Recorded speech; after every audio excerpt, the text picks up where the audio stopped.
Hi again, this is Adriana Gascoigne reporting for Bubblicious here at the Supernova 2000 event. I have here Nir from Blog TV. He's one of the co-founders. Tell us a little bit about Blog TV. What do you cover and what type of technology do you have? Okay, basically Blog TV is a tool, is a platform for people to broadcast themselves live. They can invite co-hosts, they can interact with their audience, and they can take this whole experience and put it on their blog or on their site. Blog TV is also a community of broadcasters and viewers, and it's a content platform. Yeah. So what types of content do you have on there right now? Basically, most of the content, you can say, creative people like musicians are doing their content, comedians are doing their content, and just regular people that want to tell their stories.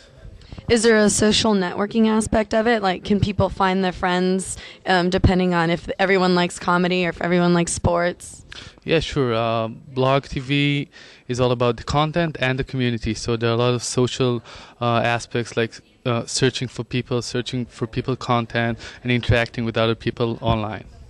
Wonderful. So right now, do you have partnerships? How long have you been around? Well, Blog TV was launched over here 3 weeks ago. Okay. It was launched on Canada, Blog TV CA, 4 months ago, and basically it exists 2.5 years ago while it was launched in Israel. Okay, gotcha.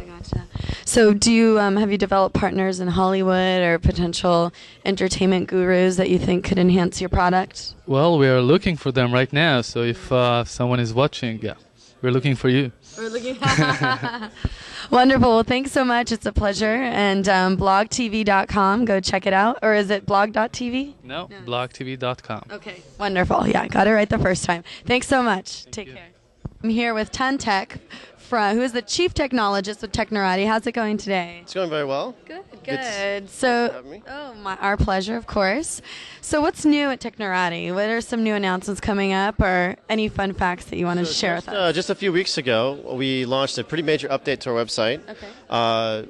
We are doing a lot more with tagging and categorizing like all kinds of sources of information, types of information, blog posts, videos, music, podcasts, movies, all this kind of thing. And we're basically making it easier and easier for people to find out what's going on right now on any topic, and not just like what are people saying about it. Because for the longest time we were indexing blogs. Yeah. And that's still kind of our mainstay.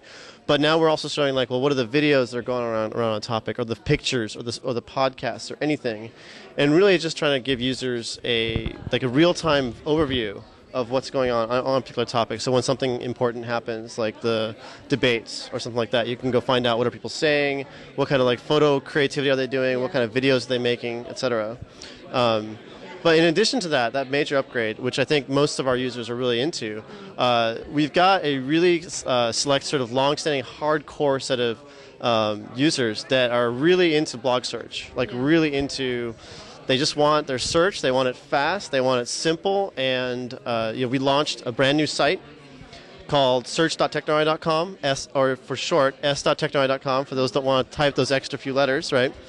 That lets you just go to s.technorati.com/Bubblicious or just s.technorati.com/supernova, and it'll do a search for Supernova on Technorati, and it'll come back like that. Like, this is totally optimized just for search. The UI is like the best optimized semantic HTML, valid, both the home page, the search results, all of that. And so we've been getting a lot of good response from that.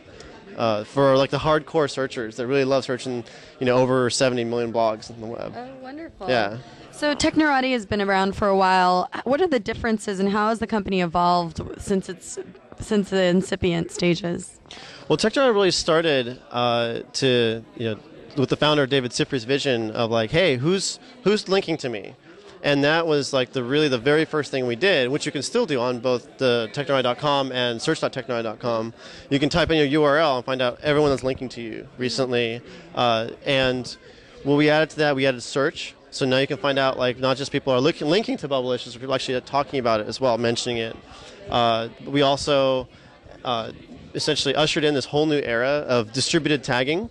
So back in 2004, when tagging was first starting to take off, sites like Flickr and Delicious really introduced the broader user community's notion that you could tag the links you go to, you could tag your photos, and it really kind of exploded. we came up with this concept of like, well, what if you could tag things on your own blog?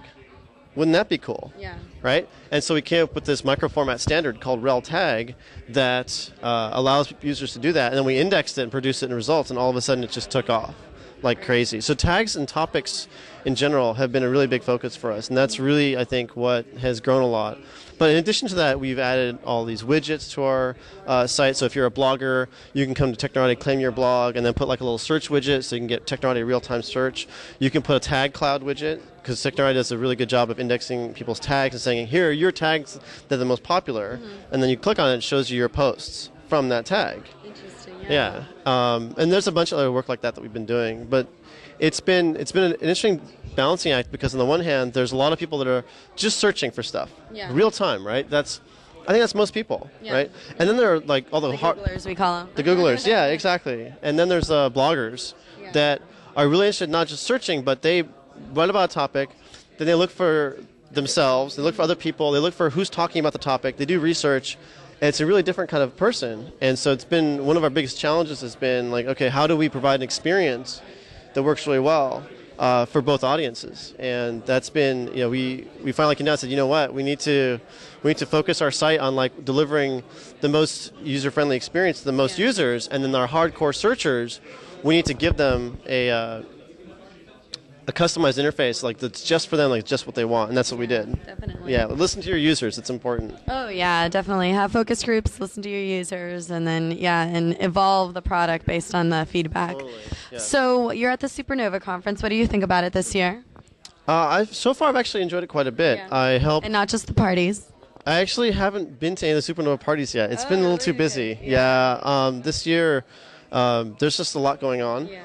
And the first thing that I helped out with, which I thought was really really well done, was the Open Space Day. Okay. On Tuesday, and that's something that I think Kevin has been really supportive of the sort of open development, open conference and community, Barcamp, Mash Pit last year, and this was The Unconference Conference. that's right. And the idea is it's kind of like a user-generated conference. Really, Yeah. it's really what it is. I mean, to sort of use that overused phrase, it's still a conference. I think unconference is kind of a negative framing. I try not to use that. Yeah. Right, but.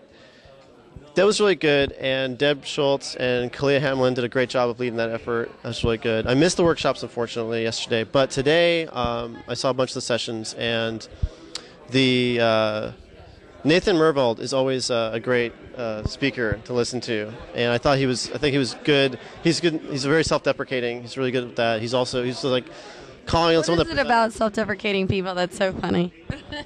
Well, it's not just so funny, but it's like if someone is willing to make fun of themselves, then it's like, well, you feel like you can trust them more, right? It's like, okay, they're not like a huge ego. They can handle even themselves being made fun of or whatever, like mocking themselves, and still go on and make a point. Yeah. And that I have a lot of respect for that, right? Oh, yeah. And one of the points that Nathan made was like, hey, some of these slides could have been shown in 1997, and you wouldn't know the difference. And it's like, well, yeah, and that's kind of a harsh criticism. It's Yeah. like if you come to a conference, you kind of want to know like what's going on specifically, not just sort of like general points. And so I think that was kind of mixed. Yeah. But the whole following session on the dark side of the net was, that was just an amazing session. And it's like if 10% of what those guys covered is actually like true or happening, I think that it's something a lot more of us need to pay attention to, like all the phishing attacks, all like the different economies that are going on there, the fraud, and then just how it's sort of like interwoven into like the socio-political structure of different countries. Yeah. It's something not to be underestimated. Oh, definitely. Yeah.